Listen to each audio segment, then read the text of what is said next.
أعوذ بالله من الشيطان الرجيم بسم الله الرحمن الرحيم ومن يعظم شعائر الله فإنها من تقوى القلوب বলি আল্লাহু আকবার। ভাইরা আমার, আল্লাহ রাব্বুল আলামিন পবিত্র কোরআনুল কারীমের মাধ্যমে আমাদেরকে জানিয়ে দিচ্ছেন ওয়া মান ইউআযযিম শাআইরাল্লাহি ফাইন্নাহা মিন তাকওয়াল কুলুব। আল্লাহ পাকের নিদর্শনাবলীকে সম্মান করা, তাজিম করা অন্তরের তাকওয়ার বহিঃপ্রকাশ। বলেন না সুবহানাল্লাহ। শাআইরাল্লাহের ব্যাখ্যায় হযরতে শাহ ওয়ালিউল্লাহ মুহাদ্দিস দেহলভী রাহমাতুল্লাহি আলাইহি তিনি লিখেছেন হুজ্জাতুল্লাহিল বালিগার ভিতরে চারটি জিনিসকে সম্মান করা, তাজিম করা আল্লাহ রাব্বুল আলামিনের পক্ষ থেকে ফরজ করা হয়েছে। জোরে জোরে বলুন সুবহানাল্লাহ। কয়টি জিনিসকে? চারটি জিনিসকে সম্মান করা, তাজিম করা অন্তরের তাকওয়ার বহিঃপ্রকাশ। আর শাহ ওয়ালিউল্লাহ শাআইরুল্লাহের ব্যাখ্যায় লিখেছেন যে এই চারটি জিনিসকে সম্মান করা, তাজিম করা হচ্ছে ফরজ। বলেন না সুবহানাল্লাহ। এক নম্বরে নবিয়ুল্লাহ, দুই নম্বরে ইবাদাতুল্লাহ, তিন নম্বরে কিতাবুল্লাহ, চার নম্বরে বাইতুল্লাহ। কয়টি জিনিস? এক নম্বরে নবিয়ুল্লাহ, দুই নম্বরে ইবাদাতুল্লাহ, তিন নম্বরে কিতাবুল্লাহ, চার নম্বরে বাইতুল্লাহ। এই চারটি জিনিসকে সম্মান করা, তাজিম করা ফরজ। জোরে জোরে বলুন সুবহানাল্লাহ। ভাইরা আমার, তাহলে এই চারটি জিনিসকে আমরা সম্মান করি কি করি না? ভাইরা আমার, বন্ধুরা আমার, যেমন আমি একটি একটি করে আপনাদেরকে সংক্ষিপ্ত পরিসরে বোঝানোর চেষ্টা করতেছি। ভাইরা আমার, আমরা পবিত্র কোরআনুল কারীমকে সম্মান করি কি করি না? যার কারণেই তো পবিত্র কোরআনুল কারীম তেলাওয়াতের পূর্বে আমরা ওযু করে পবিত্রতা অর্জন করে নেই, ঠিক কিনা বলেন? পবিত্র কোরআনুল কারীম আমরা যখন তেলাওয়াত করব, তেলাওয়াতের পূর্বে নিজেদেরকে আমরা পবিত্র করে নেই। শুধু তাই নয়, অন্যান্য কিতাব বা অন্যান্য বইগুলি আমরা যেখানে খুশি সেখানে রেখে পড়ি, কিন্তু কোরআনুল কারীমকে যখন আমরা তেলাওয়াত করার জন্য মনোনিবেশ করি, নিয়ত করি, দেখা যায় তখন কোরআনুল কারীমকে উপরে, দেহালের উপরে রেখে আমরা নিচে বসে আদবের সাথে, মহব্বতের সাথে, তাজিমের সাথে পবিত্র কোরআনুল কারীমের তেলাওয়াত শুরু করি, ঠিক কিনা বলেন? তাহলে কোরআনকে সম্মান করি কি করি না? কোরআনকে সম্মান করি বিদায় কোরআনুল কারীম তেলাওয়াতের পূর্বে আমরা ওযু করে নেই, ঠিক কিনা বলেন? দুই নম্বরে ইবাদাতুল্লাহ, আমরা আল্লাহর ইবাদতকেও সম্মান করি, তাজিম করি। ভাইরা আমার, যার কারণে ইবাদত আদায়ের পূর্বে, নামাজে ঢোকার পূর্বে আমরা ওযু গোসল করে নিজের শরীরটাকে পবিত্র করে নেই, ঠিক কিনা বলেন? যেই পোশাকে আমরা নামাজ আদায় করব, সেই পোশাকটিও আমরা পবিত্র পোশাকটি নির্বাচিত করি ইবাদতের জন্য। ভাইরা আমার, বন্ধুরা আমার, শুধু তাই নয়, আমরা ইবাদত করতে হলে দেখা যায় আমরা যেই জায়গায় ইবাদত করব সেই জায়গাটাও পবিত্র করে নেই, ঠিক কিনা? অপবিত্র জায়গায় কি ইবাদত হয়? অপবিত্র জায়গায় ইবাদত আমরা করি না। আল্লাহর ইবাদত যখন আমরা সালাত আদায় করতে যাই, তখন আমরা পবিত্রতার সাথে পবিত্র পোশাক পরিধান করে পবিত্রতম স্থানে দাঁড়িয়ে আল্লাহর মহা হুকুম আমরা নামাজ আদায় করি, ঠিক কিনা বলেন? তাহলে আমরা আল্লাহর ইবাদতকেও সম্মান করি কি করি না? তারপরে তিন নম্বরে বাইতুল্লাহ, বাইতুল্লাহ ঘরকে আমরা সম্মান করি কি করি না? বাইতুল্লাহ ঘর অর্থাৎ কাবা ঘরকে সম্মান করি বিদায় বাংলাদেশ থেকে কাবা দেখা যায় না, বাংলাদেশ থেকে আমরা কাবা দেখতে পাই না, কিন্তু আল্লাহ রাব্বুল আলামিনের পবিত্র ঘর বাইতুল্লাহ ঘরকে বাংলাদেশ থেকে না দেখেও আমরা তাজিম করি, সম্মান করি, যার কারণে কাবার দিক হয়ে আমরা নামাজ আদায় করি। ঠিক কিনা বলেন? শুধু তাই নয় ভাইরা আমার, আল্লাহর পবিত্র ঘর মসজিদে আমরা নামাজ আদায় করতে ঢুকি।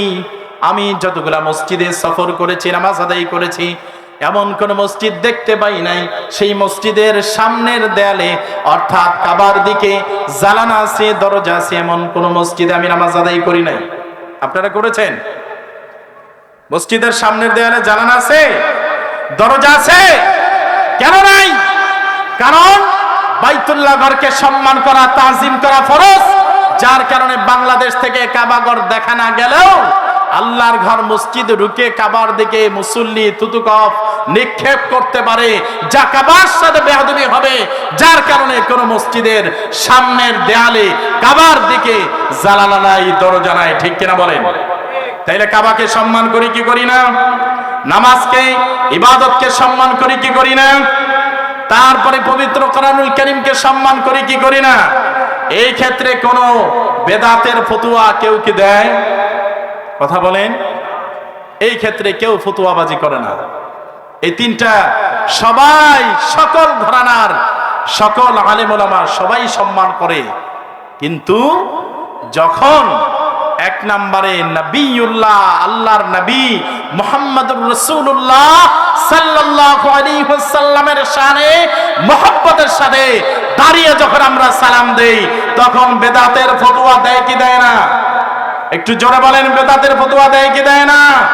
আমার নবীকে যদি আল্লাহ পাক সৃষ্টি না করতেন, আমরা কি কোরআন পেতাম? তাহলে বাইতুল্লাহ ঘর, কাবা ঘর হয়েছে তো আমার নবীর উসিলায়। ঠিক কিনা বলেন? কাবা ঘর তো আগে কাবা ছিল না, হয়েছে তো আমার নবীর উসিলায়, নবীজির সাদকায়। বলেন না সুবহানাল্লাহ। পবিত্র কোরআনুল কারীম হচ্ছে মুসলমানদের জন্য রহমত। ঠিক কিনা বলেন? আর আমার হাবিব নূর নবী মুহাম্মদ সাল্লাল্লাহু আলাইহি ওয়াসাল্লাম গোটা বিশ্ব জগৎ সমূহের জন্য রহমত। বলেন না সুবহানাল্লাহ। এই দলিল দিয়েছেন কে? স্বয়ং আল্লাহ নিজে দিয়েছেন। কোথায় দিয়েছেন? পবিত্র কোরআনুল কারীমের মধ্যে। আর কোরআনুল কারীমের শুরুতেই আল্লাহ পাক বলেছেন, যালিকাল কিতাব লা রাইবা ফি, এটা এমন একটি কিতাব যেই কিতাবের ভিতরে সন্দেহের কোনো অবকাশ নাই। ঠিক কিনা বলেন? তাহলে সেই কোরআনুল কারীমের ভিতরে আমার নবীজিকে বলেছেন আমার আল্লাহ রাহমাতাল লিল আলামিন। সুবহানাল্লাহ, সুবহানাল্লাহ। ভাইরা আমার, আল্লাহ রাব্বুল আলামিন আমার হাবিব নূর নবী মুহাম্মদ সাল্লাল্লাহু আলাইহি ওয়াসাল্লামের সম্মান মর্যাদাকে আমার আল্লাহ বুলন্দ করেছেন, উচ্চ করে ধরেছেন, যার কারণেই তো আমার আল্লাহ বলেছেন ওয়া রাফা'না লাকা যিকরাক। নারে তাকবীর, নারে রিসালাত, ইয়া রাসূলুল্লাহ, প্রধান বক্তার আগমন, শুভেচ্ছা স্বাগতম, প্রধান মেহমানের আগমন, শুভেচ্ছা স্বাগতম, শেখ বুরহান রাজা কাদরি হুজুরের আগমন, শুভেচ্ছা স্বাগতম, নারে তাকবীর, আল্লাহু আকবার, নারে রিসালাত, ইয়া রাসূলুল্লাহ, হুজুর কিবলার আগমন, শুভেচ্ছা স্বাগতম। আল্লাহুম্মা সাল্লি আলা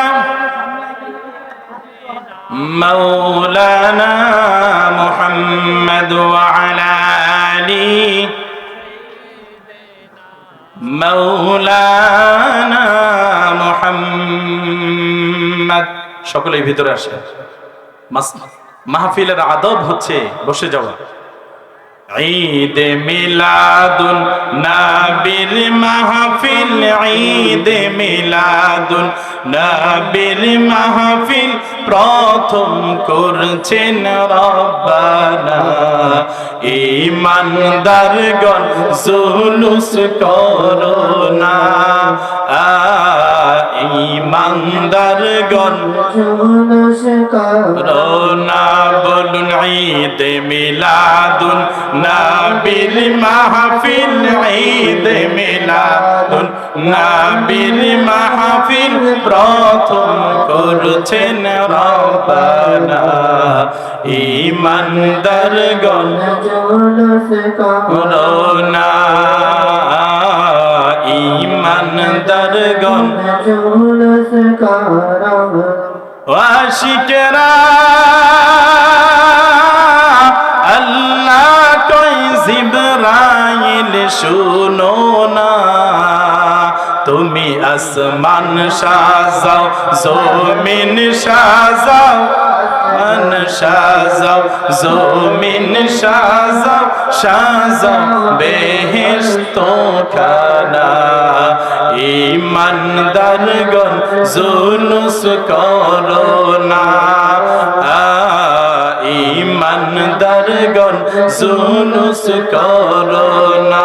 বলুন ঈদ মিলাদুন নবীর মাহফিল, ঈদ মিলাদুন নবীর মাহফিল প্রথম করছেন রব্বানা। ঈমানদারগণ জুলুস করো না, ঈমানদারগণ আশিকেরা আলে ইমরানে আছে বর্ণনা, যাকে বলে অঙ্গীকার দিন, যাকে বলে অঙ্গীকার দিন, কানার দলে দেখে না। ঈমানদারগণ জুলুস করো না, ঈমানদারগণ জুলুস করো না। বলুন ঈদ মিলাদুন নবীর মাহফিল, ঈদ মিলাদুন নবীর মাহফিল প্রথম করছেন রব্বানা। ঈমানদারগণ